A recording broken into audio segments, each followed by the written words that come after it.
शिक्षा का अधिकार अधिनियम 2009 स्वतंत्र प्राप्ति के पश्चात लागू भारत में मूल संविधान के नीति निर्देशक तत्वों के अनुच्छेद 45 में यह उल्लेख किया गया कि संविधान लागू होने के 10 वर्ष के भीतर राज्य के सभी बच्चों को 14 वर्ष की आयु पूर्ण होने तक निःशुल्क व अनिवार्य शिक्षा प्रदान करेगा। राष्ट्रीय शिक्षा नीति 1986 की सिफारिश पर 14 वर्ष तक के बच्चों को सार्वभौमिक नामांकन में विद्यालय में ठहराव सुनिश्चित करना होगा। राममूर्ति समिति 1990 की रिपोर्ट के इसमें सर्वप्रथम शिक्षा के अधिकार की बात कही गई। समिति ने शिक्षा का अधिकार को मूल अधिकार सम्मिलित करने की सिफारिश की है। प्रत्येक बच्चे को शिक्षा का अधिकार प्राप्त हो, इसके लिए मुख्यतः निम्न बातें सुनिश्चित करने का सुझाव दिया गया। नामांकन, ठहराव, स्कूल तक भौतिक पहुंच है, यहाँ से स्कूल तथा शिक्षक की उपलब्धता। 1992 में संयुक्त राष्ट्र संघ अधिकार बल चार्टर 6 से 18 तक के बच्चों के लिए शिक्षा के अधिकार सुनिश्चित करने का प्रावधान किया गया। इस चार्टर पर हस्ताक्षर करने वाला भारत 135वां देश बना था। मोहिनी जैन बनाम कर्नाटक संघवाद राज्यवाद 1992 मेडिकल कॉलेज में प्रवेश हेतु शुल्क विवाद को लेकर आए। इस वाद के अंतर्गत उच्चतम न्यायालय के सभी प्रकार की शिक्षा के अधिकार अनुच्छेद 21 के तहत जीने का अधिकार सहमति है। यहाँ से उन्नी कृष्णम बनाम आंध्र प्रदेश राज्यवाद 1993 उच्चतम न्यायालय द्वारा इस वाद के तहत बच्चों को 14 वर्ष की आयु तक के अधिकार को जीवन के अधिकार अनुच्छेद 21 के अंतर्गत माना है। तपस मजूमदार समिति 1999 में 14 वर्ष तक की आयु के बच्चों को निःशुल्क व अनिवार्य शिक्षा के अनुच्छेद 21A के तहत मूल अधिकार के में सम्मिलित करने की सिफारिश की गई। वर्ष 2002 में भारतीय संविधान 86वें संविधान संशोधन के अंतर्गत 3 परिवर्तन किए गए। 86वां संविधान संशोधन 2002 मूल अधिकार, इसमें अनुच्छेद 21A जोड़ा गया है, जिसके तहत 6 से 14 वर्ष तक की आयु के बच्चों के लिए सभी बच्चों के लिए निःशुल्क और अनिवार्य शिक्षा उपलब्ध कराने का उपबंध करेगा। राज्य उस पर उपबंध ऐसी रीति से करेगा जो विधि द्वारा बनाई जाएगी। नीति निर्देशक तत्व अनुच्छेद 45 में संशोधन किया गया। राज्य सभी बच्चों के लिए 6 वर्ष की आयु तक पूरी करने तक प्रारंभिक बाल्यावस्था देखरेख व शिक्षा ECCE में हेतु उपबंध करने का प्रयास करेगा। मूल कर्तव्य अनुच्छेद 51A के तहत 11वां मूल कर्तव्य जोड़ा गया। सभी माता पिता या संरक्षक अपने बच्चे के प्रतिपाल्य के लिए 6 वर्ष से 14 वर्ष तक की आयु के शिक्षा के अवसर प्राप्त करेंगे। Early childhood care and education ECCE है। बच्चों के लिए मूल अधिकार के अनुसार गुणवत्तापूर्ण शिक्षा की संरचना उपलब्ध कराने हेतु भारतीय संसद द्वारा वर्ष 2009 में शिक्षा का अधिकार अधिनियम 2009 पारित किया गया। इसमें निःशुल्क का अर्थ है कि कोई बालक किसी भी प्रकार से ऐसा शुल्क या भुगतान का उत्तरदायी नहीं होगा जो प्रारंभिक शिक्षा पूरी करने से रोकता है। और अनिवार्य में 6 से 14 वर्ष तक के प्रत्येक बच्चे को स्कूल के लिए नामांकन, प्रवेश की उपस्थिति, ठहराव व प्रारंभिक शिक्षा पूरी करने का समुचित सरकार का दायित्व होगा। निःशुल्क व अनिवार्य शिक्षा का अधिकार बिल 2009 भारतीय संसद में सबसे पहले राज्यसभा में 29 जुलाई 2009 को पारित हुआ। उसके बाद 4 अगस्त 2009 को लोकसभा द्वारा पारित किया गया। 24 अगस्त 2009 को राष्ट्रपति महोदय द्वारा इस पर हस्ताक्षर किए जाने का अधिनियमित हुआ। 27 अगस्त को भारत ने गजट पत्र प्रकाशित किया। यह अधिनियम भारत गणराज्य 60 में दिए गए अधिनियम संख्या 34वां व 35वें पर लागू हुआ। RT 2009 की मूल अधिनियम 7वां अध्याय 28 धाराएं व 1 अनुसूची थी। यहाँ से कालांतर में इस अधिनियम के निम्नलिखित 3 वर्षों में प्रावधान किए गए। वर्ष 2012 में 1, 2, 3, 21, 25 संशोधन किया गया तथा धारा 29 जोड़ी गई। 2017 में धारा 23 का संशोधन किया गया। वर्ष 2009 में 16 व 38 में संशोधन किया गया था। यहाँ से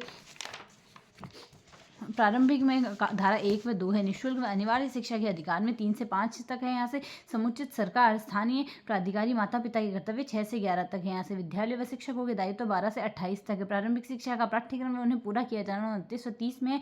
बच्चों के अधिकार का संरक्षण 31 से 34 में, प्रकीर्ण अन्य प्रमुख बातें 35 से 39 तक है। यहाँ से प्रारंभिक अध्याय 1 में प्रारंभिक में कहा गया संक्षिप्त नाम में विस्तार व प्रारंभ है। यहाँ से इस अधिनियम के तहत निःशुल्क व अनिवार्य बाल शिक्षा का अधिकार अधिनियम 2009, इसमें जम्मू कश्मीर राज्य के सिवा संपूर्ण भारत में होगा। भारतीय संविधान के अनुच्छेद 370 में के विशेष प्रावधान जम्मू कश्मीर को हटा लिए जाने के कारण अब यह अधिनियम जम्मू कश्मीर व लद्दाख केंद्र शासित प्रदेशों पर ही लागू होगा। यह उस तारीख को लागू होगा जो केंद्र सरकार राजपत्र की अधिसूचना द्वारा नियत करे। 1 अप्रैल 2010 में लागू किया जाएगा। यहाँ से वर्ष 2012 में संशोधन के द्वारा उपधारा 4 व 5 जोड़ी गई। संविधान के अनुच्छेद 29 व अनुच्छेद 30 के अधीन रहते हुए इस अधिनियम के उपबंध बालकों को निःशुल्क व अनिवार्य शिक्षा के अधिकार प्रदान किए जाने के लिए संबंध में लागू किए गए हैं। इस अधिनियम की कोई बात मदरसों, वैदिक पाठशालाओं व धार्मिक शिक्षा प्रदान करने के लिए शैक्षणिक संस्थाओं को लागू नहीं होगी। परिभाषा निःशुल्क व अनिवार्य बाल शिक्षा का अधिकार 2009 में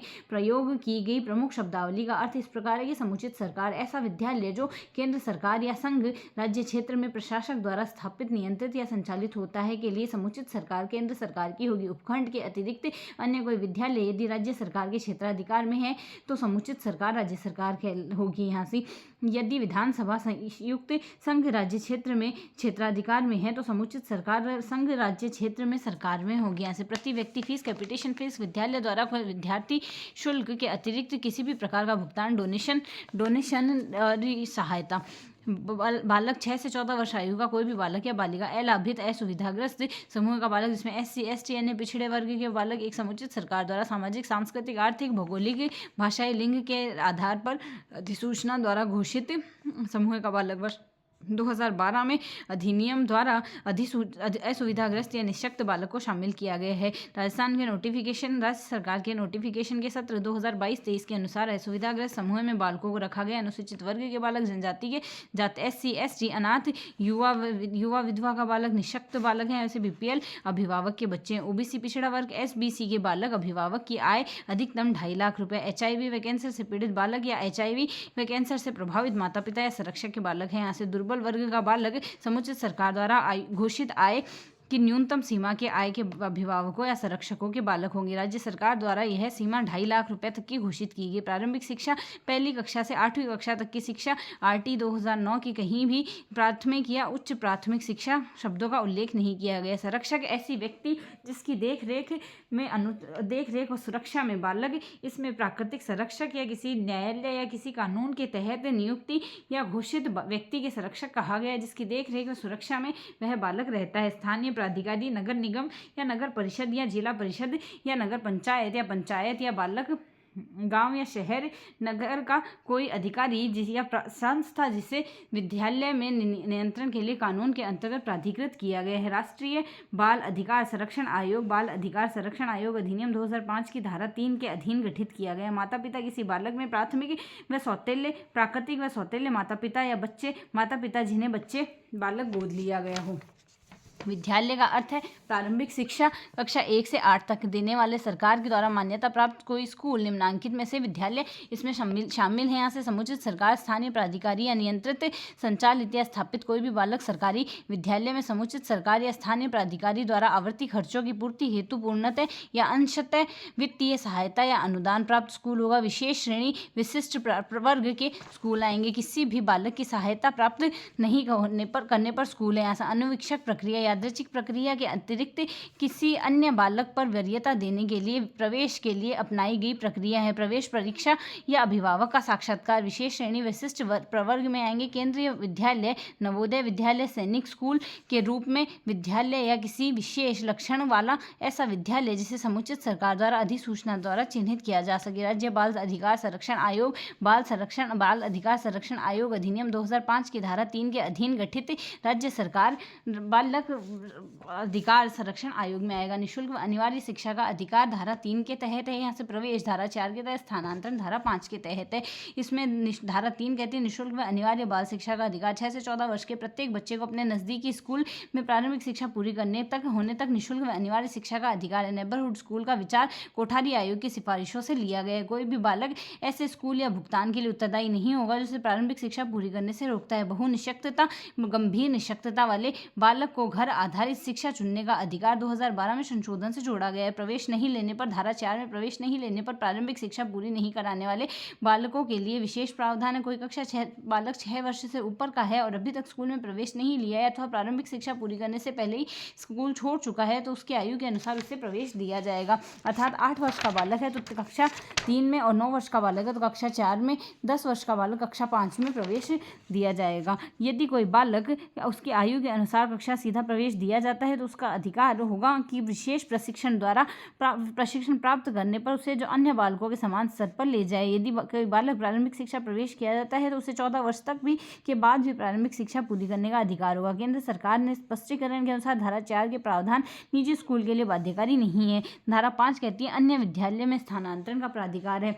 जहाँ किसी विद्यालय में प्रारंभिक शिक्षा पूरी करने की व्यवस्था नहीं है वहाँ किसी बालक को अन्य विद्यालय, विशेष श्रेणी के विद्यालय में सरकार के किसी भी प्रकार का अनुदान प्राप्त नहीं अनुदान नहीं प्राप्त तो निजी विद्यालयों को छोड़कर प्रारंभिक शिक्षा पूरी करने के लिए स्थानांतरण कराने का अधिकार है। यदि किसी बालक को किसी कारण से राज्य के भीतर व राज्य के बाहर अन्य विद्यालय में जाना पड़े तो उनसे अन्य विद्यालय में प्रवेश का अधिकार होगा। विशेष श्रेणी के विद्यालय व सरकार में विशेष प्रकार का अनुदान नहीं प्राप्त होने पर निजी विद्यालय को छोड़कर किसी भी कारण से अन्य विद्यालय में प्रवेश करने वाले बालक को पूर्व के विद्यालय में प्रधानाध्यापक या विद्यालय के प्रभारी शिक्षक को तुरंत प्रभाव से प्रमाण पत्र जारी करना होगा, परंतु स्थानांतरण प्रमाण पत्र प्रदान करने में देरी या प्रवेश में मना करना नहीं होगा। यदि विद्यालय के प्रधानाध्यापक या विद्यालय प्रभारी स्थानांतरण प्रमाण पत्र जारी करने या विलंब करते हैं तो उन्हें सेवा नियमों के अनुसार अनुशासनिक कार्रवाई की जाएगी।